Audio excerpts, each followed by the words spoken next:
Welcome to Autism Talk. Thank you so very much for watching, subscribing, and sharing my videos. Don't forget to like my videos, okay? Well, I want to come to you this time, kind of doing a continuation of a video I've made already. And I talked about social interaction difficulties for people with autism. And I mentioned some of the social interaction difficulties like communication challenges, some verbal communication difficulties, some nonverbals, social interaction challenges, lack of understanding of the social cues, empathy, um, repetitive behavior, routines and rituals, and intense interest. Yes, yes, yes, yes. And even in I sharing that with you, I want you to know it's not the end of the world if they have any of these difficulties or challenges, okay? And also keep in mind, I'm not saying everyone has this, okay? I'm just sharing with you different types. There are types of social interaction difficulties for students, for people with autism, okay?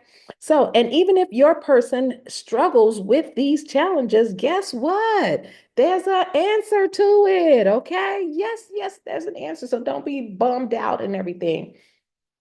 Do not be bummed out because guess what? All we have to do is teach them social skills. Just teach them the social skills, and we're doing just fine. Teach them how to interact with others. Teach them how to share time. Teach them how to not overpower the conversation if they have that intensive interest. You might want to use a timer.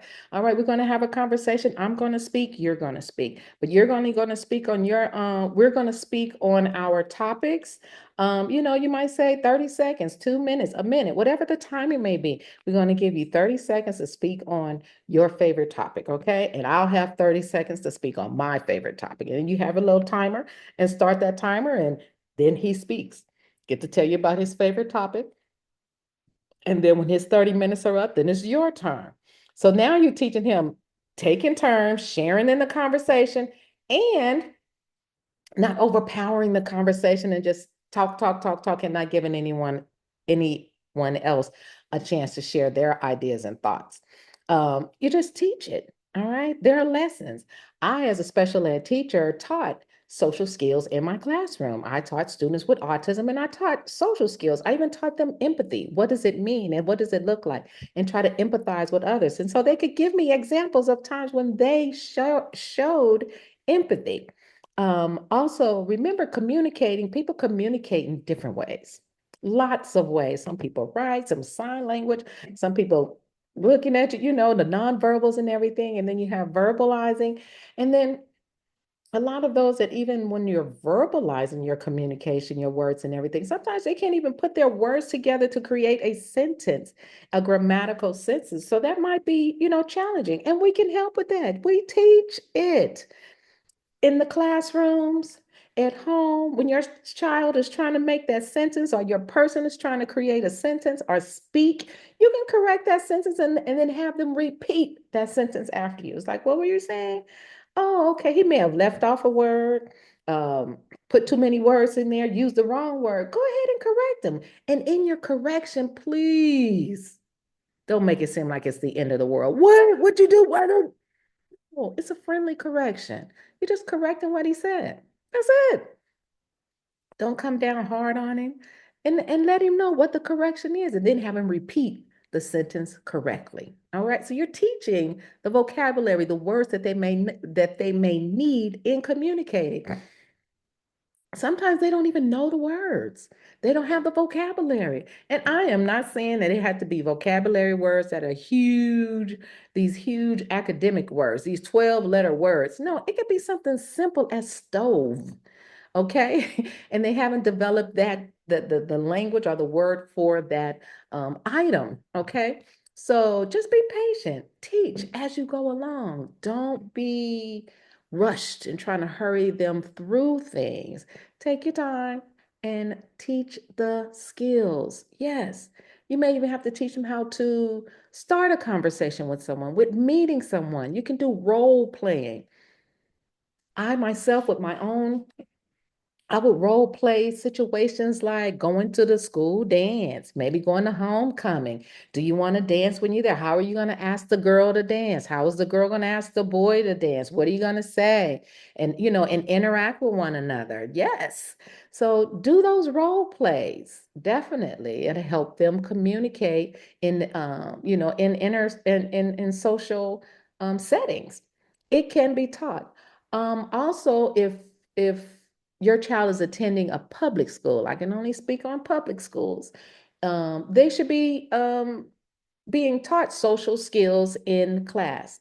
Yes, they should. So you can ask your teachers if your child is in a public school. You can ask, and are they getting social courses or social lessons? Like I said, I taught social skills in my classroom. And so, you can reach out and see if that is going on in the classroom. You also have sorry, ABA, which is applied behavior analysis. And there are therapists that can come out to your home and help you at home with these social skills lessons. And that'll be extra support for you. They also have places that teach social skills training. Okay. I would recommend that you reach out to oh reach out to gosh to the rehabilitation um, center in your community. And there's one other,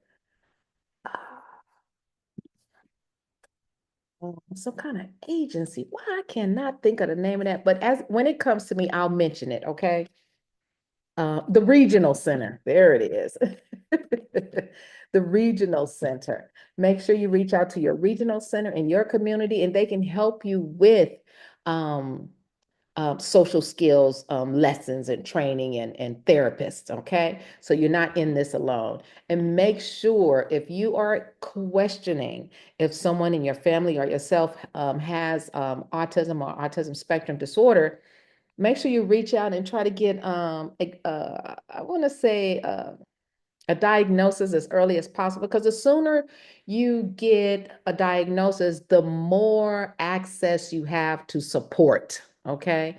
They will connect you with different kinds of support out there. And you want to get your support as soon as possible and not waiting late. And just so happen if you're up in age and you didn't learn that you're on the spectrum until you were an adult, it's okay. You still get supports. Okay. But I'm just saying for a faster or earlier beginning will be great to the advantage of the person with the spectrum disorder. Okay. So in that, I want you to know that your skills, social skills can be taught. You were taught social skills, whether you know it or not. If you interrupted your mom or your parents or an adult in a conversation, they would correct you real quick and let you know, hey, don't you see two grown people talking? Or not even respond to you until they're finished.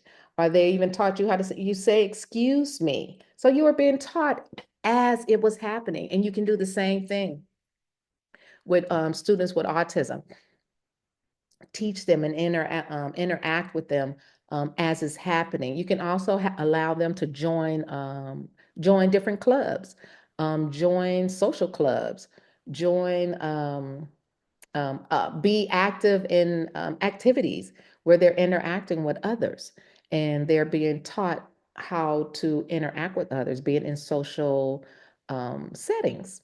Okay, so those are some suggestions for you, but I want you to know for sure it can be taught. Now, what I do want you to know, the impact of these social interaction difficulties, all right? The impact it has on people with autism spectrum disorder.